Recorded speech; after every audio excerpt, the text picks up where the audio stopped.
Последние желания, выученные наизусть.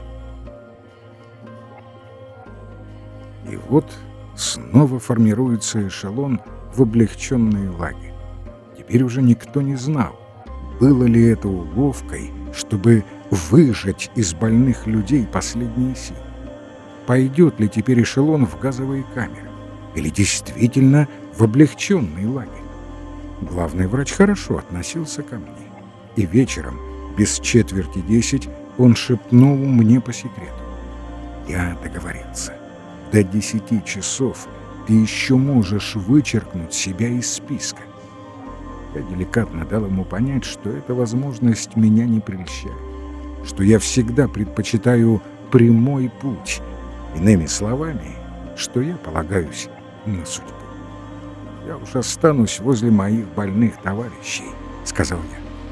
Он посмотрел на меня так сочувственно, точно предвидел мою гибель, и молча протянул мне руку, как бы прощаясь навсегда, до конца жизни, моей жизни. Я медленно побрел в свой барак. На моем месте сидел, печально понурившись, один мой хороший друг. «Ты правда хочешь с ними?» — спросил он.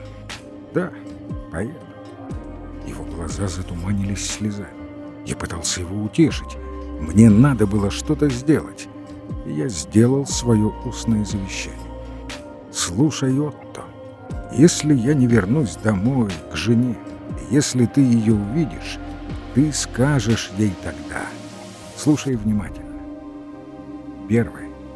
Мы каждый день о ней говорили. Помнишь? Второе. Я никого не любил больше, чем ее. Третье.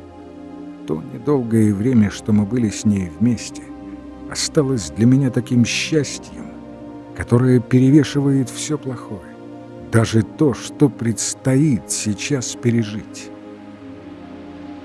Вот где ты теперь? Жив ли ты? Что произошло с тобой после того последнего нашего задушевного разговора? Нашел ли ты свою жену? И помнишь ли, как тогда, несмотря на твои детские слезы, я заставил тебя слово за словом выучить наизусть мое завещание? На следующее утро я отбыл с эшелона. На сей раз это не было уловкой. Эшелон пошел не в газовую камеру, а действительно в облегченный лагерь. А те, кто мне сочувствовал, остались в старом лагере, где с каждым днем голод становился еще более ужасающим, чем в моем новом лагере. Несколькими месяцами позже, уже после освобождения, я встретил заключенного из того старого лагеря. Он рассказал мне, что, будучи лагерным полицейским, сам обнаружил в одном из котлов кусок мяса, кем-то отрезанный с трупа. В лагере начался каннибализм.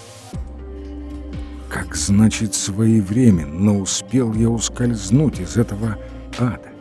И как тут не вспомнить известную притчу о смерти в Тегеране? Один знатный перс прогуливался однажды по саду в сопровождении слуги. И вот слуга, уверяя его, что видел сейчас смерть, которая ему угрожала, стал умолять дать ему самого быстрого коня, чтобы он мог вихрем умчаться отсюда и вечером быть уже в Тегеране. Хозяин дал ему такого коня, и слуга ускакал. Возвращаясь домой, хозяин сам увидел смерть и спросил: «Зачем ты так испугала моего слугу и угрожала ему?» «Вовсе нет», — ответила смерть. «Я не пугала его. Я сама удивилась, что он еще здесь. Ведь я должна встретиться с ним сегодня вечером в Тегеране».